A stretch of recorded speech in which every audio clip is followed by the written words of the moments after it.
Have you ever found yourself in a really tough spot, struggling hard? But when someone asks, "Hey, need any help?" you immediately say, "No, I'm good. I can handle it." Even when deep down, you know you can't. If that sounds familiar, you're not alone. Millions of people live like this every day.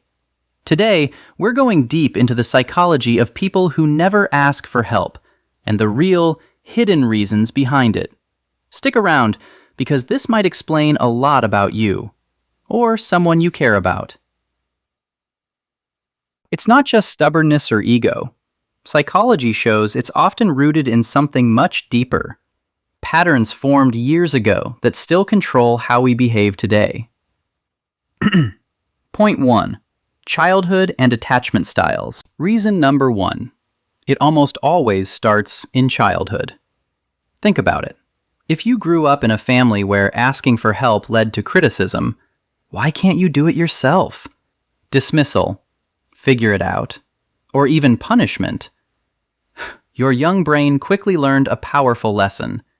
Asking for help is unsafe. It makes me look weak or gets me hurt. This creates what's called an avoidant attachment style. People with this style become extremely self-reliant. They pride themselves on never needing anyone. But inside, there's often a lot of loneliness and fear of rejection. Real-life example. Imagine a kid who always heard, "Don't cry, be strong." As an adult, they face a breakup or job loss. But instead of reaching out to friends, they isolate and tough it out alone. Sound familiar? Point 2. Deep fear of vulnerability. Reason number 2. The terror of being vulnerable. Asking for help means opening up and showing your flaws. For many, that feels like handing someone a weapon to hurt them. Brené Brown, a famous researcher on vulnerability, explains that we avoid it because we're afraid of shame, judgment, or being seen as a burden. So we build walls. High walls. But here's the painful irony. The people who seem the strongest on the outside are often the most scared of showing any weakness. They think, if I ask, they'll think less of me. Or worse, they'll use it against me later. Example.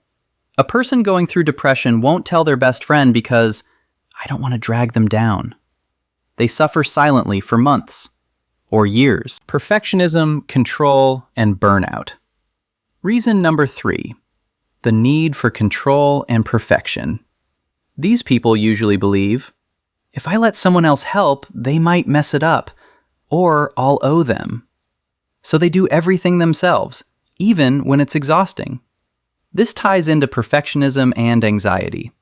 Studies from the American Psychological Association show that chronic self-reliance leads to much higher levels of stress, burnout, and even physical health issues like high blood pressure. Think of the classic strong, independent type. They handle work, home, kids, everything, until one day they break down completely.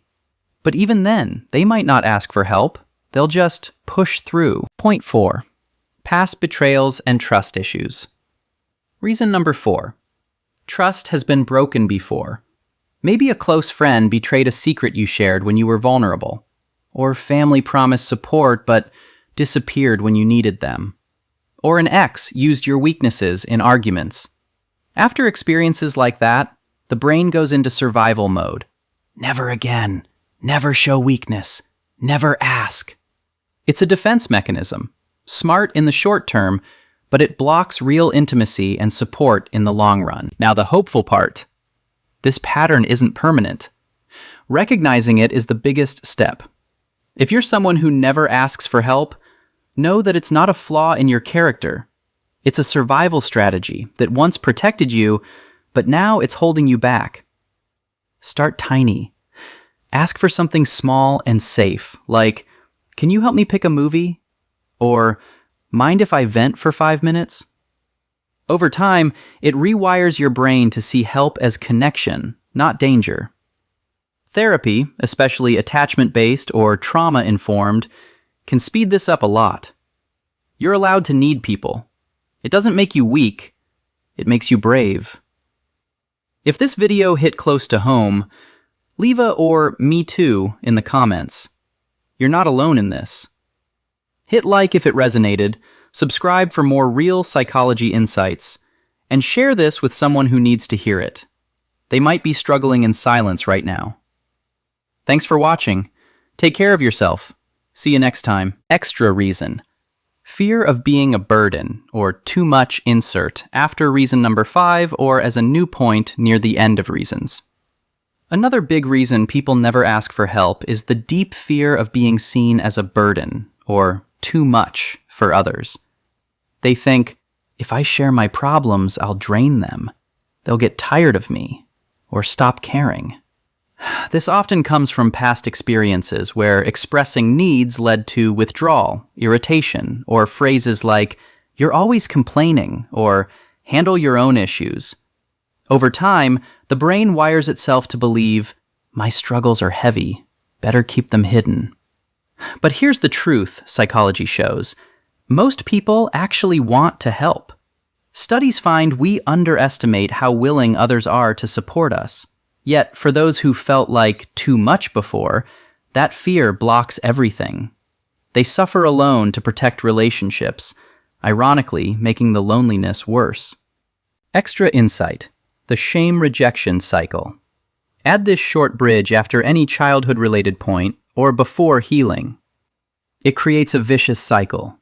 Shame from past rejection leads to avoid asking, leads to problems build up, leads to more shame for failing alone, leads to even stronger avoidance. Breaking it starts with realizing the shame isn't about you being weak. It's an old story your brain is replaying.